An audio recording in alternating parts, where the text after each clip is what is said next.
Hey everyone, so growing up is a huge journey, right? And like any big adventure, it really helps to have a map.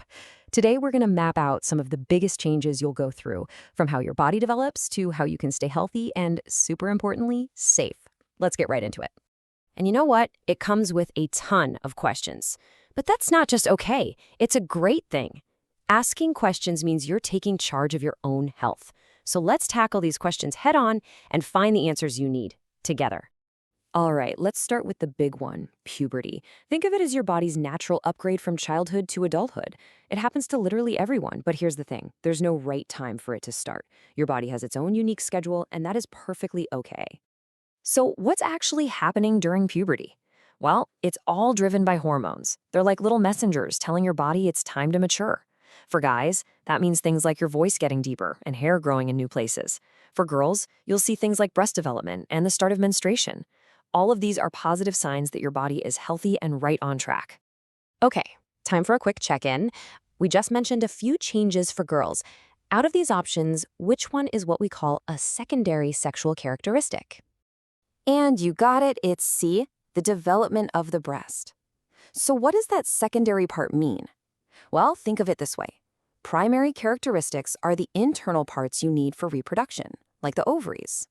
Secondary characteristics are the signs on the outside that show your body is maturing. Great job! Okay, so knowing what's happening to your body is step one. But step two is just as important, knowing how to take care of it. Let's dive into some practical tips for managing your health. And we'll start with a topic that's really important for girls, which is menstruation. Here are the key facts. Menstruation usually starts somewhere between 11 and 14 years old, and a typical cycle is about 28 days. The most important thing to remember is that this is a completely healthy and normal process. But, and this is a big but, hygiene is absolutely key. As that last point says, poor hygiene can put you at risk for infections. So let's talk about how to stay safe. This is so important. The golden rule is to change your pad every 4 to 6 hours. Then you wrap it up, put it in a dustbin, and never ever flush it. This isn't just about keeping yourself clean and healthy, it's about protecting our environment too. All right, just to make sure that really sunk in, how often should you be changing a sanitary pad? That's right, it's every 4 to 6 hours. This one simple habit is your best defense against feeling uncomfortable and getting an infection. It's a small thing that makes a really big difference. You ever feel just completely drained of energy during your period? Well, there could be a reason for that. It's called menstrual anemia.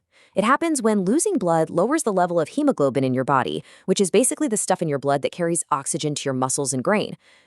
The good news is, you can fight this with food. Iron-rich foods like spinach and lentils are your best friends here. And here's a little pro tip. Caffeine from coffee and tea can actually block your body from absorbing that iron. So try to have them between meals instead of with them. Taking care of your body also means protecting it. So we're going to shift gears and talk about another really important part of your health, sexually transmitted diseases, or STDs. Seriously, knowledge is your best shield here, so let's get informed. So what exactly are STDs? Just like the name says, they're infections passed through sexual contact. You've probably heard of some of them, like HIV/AIDS or gonorrhea. The very first step to protecting yourself is just understanding what they are and how they spread. Now, when it comes to prevention, this next point is absolutely crucial. Condoms are the only method out there that gives you dual protection. That means they protect against both unintended pregnancy and the transmission of STDs. That's a super important fact to remember. Time for another quick check. Looking at this list, can you spot which one is an STD? The correct answer is C, HIV/AIDS. The others are spread in totally different ways, right? Malaria and dengue from mosquitoes, and tuberculosis through the air. This is why knowing how diseases are transmitted is the key to protecting yourself from all of them. We've talked a lot about physical health, but being healthy is also about feeling safe and feeling empowered. So for our final section, we're going to talk about your rights and the people you can always turn to for support. You know how sometimes it's just easier to talk to a friend about certain things? There's actually a name for that, peer education. It's a really powerful idea. Learning from each other is a fantastic way to share good information and build a really strong support network. Now, let's talk about your safety and your rights. This is the POCSO Act. It's a law specifically designed to protect everyone under 18 from sexual offenses. And it's really important to know that this law doesn't just cover physical contact, it also includes non-contact acts. This law is on your side. And please, always remember this. Your friends are an amazing support system, but you also have trusted adults in your life who are there to help. Teachers and counselors are trained to support you, and you can talk to them about anything at all, big or small. You are not alone in this. Okay, that was a lot of information, so let's boil it all down. Here are your key takeaways. Number 1, the changes your body is going through are normal. Number 2, good hygiene is like a superpower for staying healthy. 3, a balanced diet is the fuel your body and your brain need. And finally, your greatest protection is knowledge. Being informed is being empowered. I want to leave you with one final thought. You now have the knowledge to take care of yourself. So what's one thing you learned today that you could share to help a friend?